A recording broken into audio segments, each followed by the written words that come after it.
참 점사가 보기 싫어요. 한없이도 우리 기준님을 좀 괴롭히는 사람이었다. 둘째 아드님 자체는 아빠의 영가가 좀 많이 왔다 갔다 하는 상태인 것 같아요. 혹시 어디 입원한 적이 있으셨어요? 정신병원에 애들이 가둬놨었어요. 근데 술을 먹으면은 내가 뭐 누구하고 시비를 붙거나 그러지는 않는데 술을 한 달이고 두 달이고 밥 한 톨을 안 먹고 먹어요. 내가 자꾸 정신병원에 넣는 거야. 나는 죽으려고 작정을 하고 먹는 건데. 본인을 지금 혼자 두면은 또 요 아드님한테 봉변을 당하실 거예요.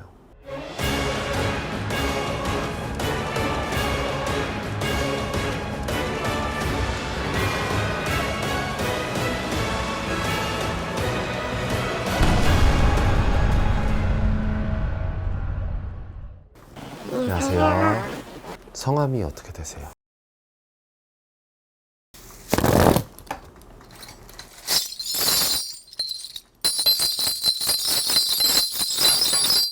우리 기준님을 보는데 참 점사가 보기 싫어요. 갑자기. 왜요? 참 한탄스럽고 외롭고 뭐랄까 공허하고 참 그런 인생을 살아오셨네요.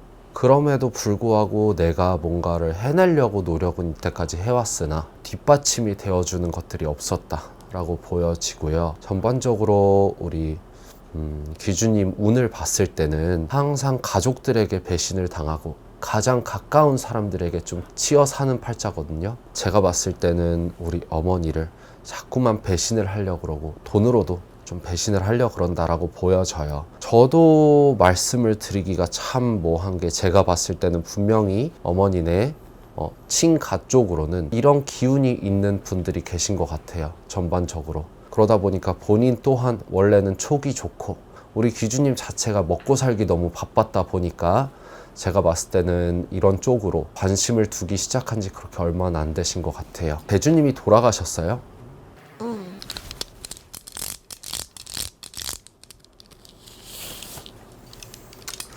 근데 우리 대주님 자체도 참 우리 엄마가 좋아서 결혼은 했겠지만 한없이도 우리 기준님을 좀 괴롭히는 사람이었다 라고 보여져요. 그러다 보니까 우리 대주님이 돌아가시고 나서도 우리 엄마한테 남은 게 하나도 없고 그리고 본인 스스로 손에 가족들 또한 남지를 않는다 라고 보여지고요. 제가 점사를 처음에 보기 싫다고 말씀을 드렸잖아요. 본인 스스로 어떻게 보면 가족들을 끊어내야 되는 거를 본인도 알면서 못 끊어내고 있다 라는 이야기가 나오네요. 근데 요 첫째 아들은 그래도 제가 봤을 때는 어느 정도 이성은 있는데 둘째 아드님 자체가 제가 봤을 때는 지금 이런 아빠의 영가가 좀 많이 왔다 갔다 하는 상태인 것 같아요. 전반적으로 둘째가 아빠와 굉장히 닮았기도 하고 아빠와 비슷한 행동을 자꾸 해서 우리 엄마를 좀 괴롭히려고 하는 것들이 있어요. 제가 느꼈을 때는. 전반적으로 요 둘째 아이가 제정신일 때가 있고 제정신이 아닐 때가 있거든요. 근데 우리 엄마를 자꾸만 괴롭히려고 한다라는 거는 제가 느꼈을 때는 본인을 좀 이상한 사람 취급을 하고 정신병자 취급을 하려고 한다라는 이야기가 나와요. 연을 끊고 사는 게 맞는데 자식이 뭔지 참 쉽게 끊어지지도 않고 본인 스스로 마음에서 놓을 수가 없네요. 전반적으로 우리 어머니께서 이런 점집을 좀 돌아다니셨다면은 그런 이야기는 분명히 들으셨을 것 같아요. 이런 신줄이 있는 가중이다. 그러다 보니까 이 아이들 또한 이런 신줄이 있어 놓고 머리는 좋은데 어느 한쪽으로 확 좀 몰입하기도 좀 어렵고 우리 엄마도 마찬가지거든요. 한 군데에서 오래 일하기가 좀 어려운 사람이에요. 그러다 보니까 한 사람과도 오래 가정을 좀 이루기가 어렵다라고는 보여져요. 언제 돌아가셨어요, 대주님이? 2018년도인가 19년도인가. 전반적으로는 지금 요 둘째 아이한테 많이 좀 감겨온다 라고도 보여지고 제가 느꼈을 때는 지금 올해 선택지가 좀 있으신 것 같아요. 마음적으로 선택해야 되는 부분도 있고 현실적으로 선택을 해야 되는 부분들 또한 있다라고는 보여지거든요. 근데 우리 엄마는 가족들이 항상 엄마를 괴롭히기만 하고 어떻게 보면은 정신병자 취급을 하고 본인 스스로도 자꾸만 갇히게 만들고 혹시 어디 입원한 적이 있으셨어요? 정신병원에 애들이 가둬놨었어요. 돈 있는 거를 자기 동생 앞으로 싹 돌려놨더라고요. 내일 모레 뭐 날 받아놓은 사람인데 싸울 수도 없고, 술을 한 잔 먹었더니 알코올 중독자라고 정신병원에 가두더라고요. 그래갖고 정신병원에 넣어놓고는 인감 떼어달라 그러고 시집 식구들이 그렇게 하더라고요. 올해 또한 그런 수가 한 번 더 들어올 거예요.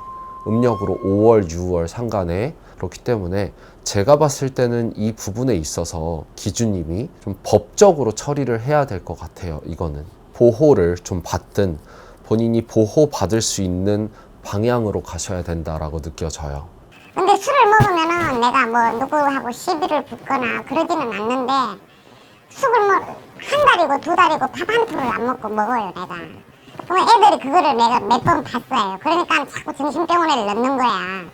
나는 죽으려고 작정을 하고 먹는 건데, 우리 아들도 상처가 있다고 생각을 해요. 이런 엄마, 그런 아빠 밑에서 컸으니까. 그거 내가 지금 마음을 많이 비우고 있어요. 진짜 속상하지 않다 그러면은 거짓말이지만 내가 진짜 많이 비우고 있으니까 그럴 수 있겠다라고 생각을 하면서 뭐 속상하지는 않아요. 애걸 복걸하지는 않는데 방법이 없어요. 지금 나와야 된다는 건 알지만 하다못해 원룸 하나 얻을 돈도 없는데 어떻게 나오냐는 거지 내가. 제가 봤을 땐 좀 도움을 국가에다가 요청을 하셔야 될 것 같아요. 이 부분은 엄마가 더 이상 아이들에게 어떤 기대라는 거는 이 아이들이 뭔가 나에게 잘해주고 이런 게 아니라 최소한의 인간다운 도리를 하는 걸 기대를 하시면 안 된다는 이야기예요. 요 집안에는 그래도 부산, 포항 이런 데에 친가 쪽으로는 좀 연고가 들어오는 것 같아요. 그러다 보니까 그쪽으로 끌릴 수밖에 없다라고 보여지고요. 전반적으로는 그쪽으로 가셔야 지금은 뭔가가 해결될 것 같고, 위가 쓰리고 장이 쓰리고 소화도 썩 잘 되는 느낌이 제가 잘 안 들고요. 전반적으로 우리 어머니는 항상 뇌 쪽 건강으로 주의하셔야 되는 분이에요. 그러다 보니까 올해 특히 내년에는 자꾸만 어딘가에 갇히거나 들어눕는 운이에요. 그렇다는 거는 본인이 입원을 할 수도 있다는 뜻이에요. 제가 봤을 때는 올해는 꼭 건강 쪽으로 한 번은 이렇게 좀 검진을 받아보셨으면 좋겠어요. 그리고 저를 좀 도와주신다는 분이 계시는데 그분이 진짜 저를 도와줄까 한번 알고 싶은데.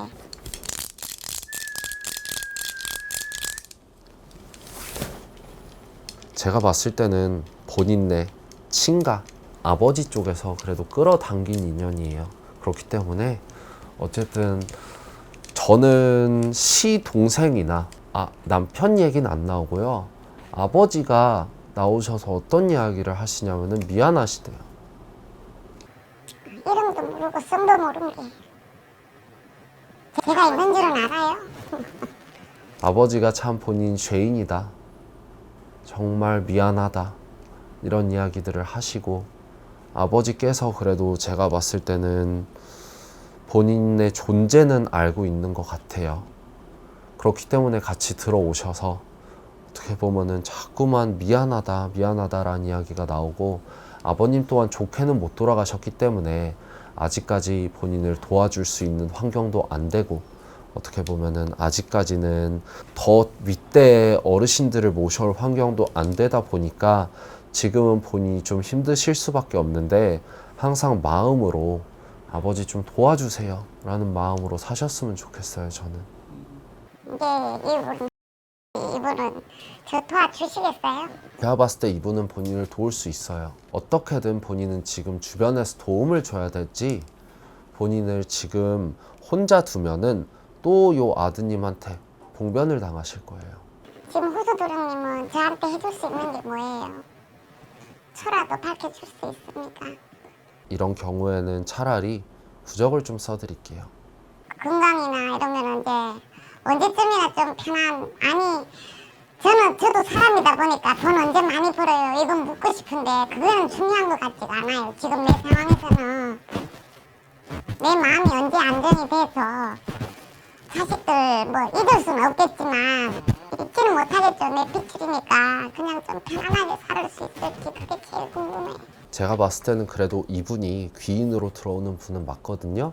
그러니까 내년까지는 조금은 본인이 좀 버티셔야 될 것 같아요. 그래도 내년 하반기 되면은 본인이 돈을 좀 모을 수 있는 환경이 온다라는 이야기가 나오기 때문에 내년 하반기 중으로 그래도 제가 봤을 때 일적으로 좀 자리 안정할 수 있고 그래도 본인 스스로 돈을 좀 모을 수 있는 환경이 된다라고는 보여져요.